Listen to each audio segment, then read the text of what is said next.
Scores వచ్చినాయి 200+. So మనం అంత క్లారిటీ అంటే మనం చూసాం కదా హైదరాబాద్ లో కూడా ఫస్ట్ మ్యాచ్ జరిగినప్పుడు పిచ్ ఫుల్ ఆఫ్ రన్స్ ఉంది. సెకండ్ మ్యాచ్ లో అంత హై స్కోరింగ్ పిచ్ లాగా లేదు. Still a good pitch. So ఈ పిచ్ ఏ పిచ్ మీద ఆడతారు, ఎలా ఉంటది? ఫస్ట్ మ్యాచ్ అయితే మన చెన్నై లివ్స్ మ్యాచ్ లో స్పిన్నర్స్ కి డెఫినెట్ హెల్ప్ ఉంది. వాళ్ళ హోమ్ టీమ్ అదే ఫార్ములాతో వెళ్తారు. They gut 3 very good spinners. ఆ స్పిన్నర్స్ వేసే 12 overs, చెన్నై స్పిన్నర్స్ వేసే 12 overs, that is going to decide the fate of the match.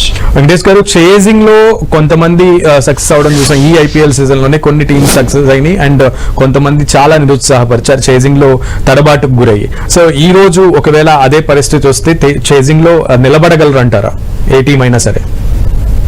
ఒకవేళ ఆర్సీబీ కనుక చేజింగ్ చేస్తే వాళ్ళకి అక్కడ చేజ్ మాస్టర్ విరాట్ కోహ్లీ ఉన్నాడు. విరాట్ కోహ్లీ చాలా బాగా ప్లాన్ చేస్తారు చేజ్ ని.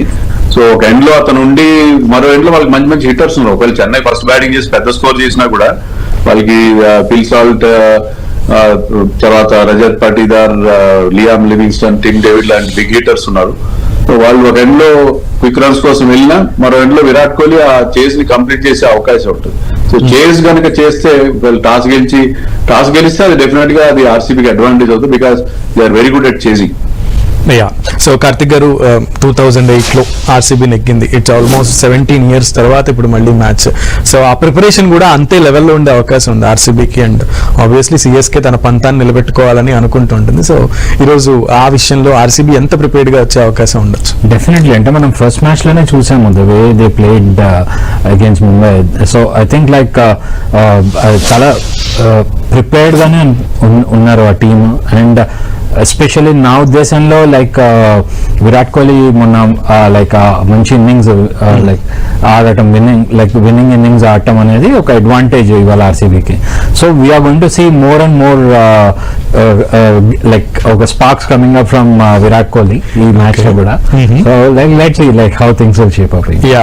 సో వెంకటేష్ గారు, ఇద్దరికి ఉన్న క్రేజ్ అంటే తాలాకున్న క్రేజ్ గురించి మనం పర్టికులర్ గా చెప్పాల్సిన అవసరం లేదు. And Rahul I mean king కోహ్లీకి, విరాట్ కోహ్లీకి ఉన్నటువంటి ఆ క్రేజ్, ఆ ఫాలోయింగ్ గురించి కూడా మనం పర్టికులర్ గా చెప్పాల్సిన అవసరం లేదు. బికాస్ అంత ఉద్దండులు వాళ్ళు క్రికెట్స్ లో. సో బ్యాటింగ్ లైనప్ ఇద్దరి టీమ్స్ లో ఎలా ఉందని అంటారు?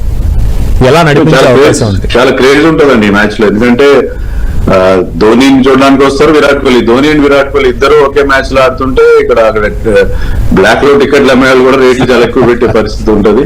టికెట్స్ గురించి కూడా విపరీతమైన డిమాండ్ ఉండే పరిస్థితి ఉంటుంది. బ్యాటింగ్ లైన్ విషయానికి వస్తే చెన్నైలో they have a problem in the middle order అండి. ఎందుకంటే లాస్ట్ మ్యాచ్ లో వాళ్ళ కెప్టెన్ ఒక 50 చేశాడు, రచిన్ రవీంద్ర బాగా ఆడాడు, మిగతా ఎవరు క్లిక్ కాలేదు. అది వాళ్ళకు ఉన్న ప్రాబ్లం గా నాకు అనిపిస్తుంది. రాహుల్ త్రిపాఠి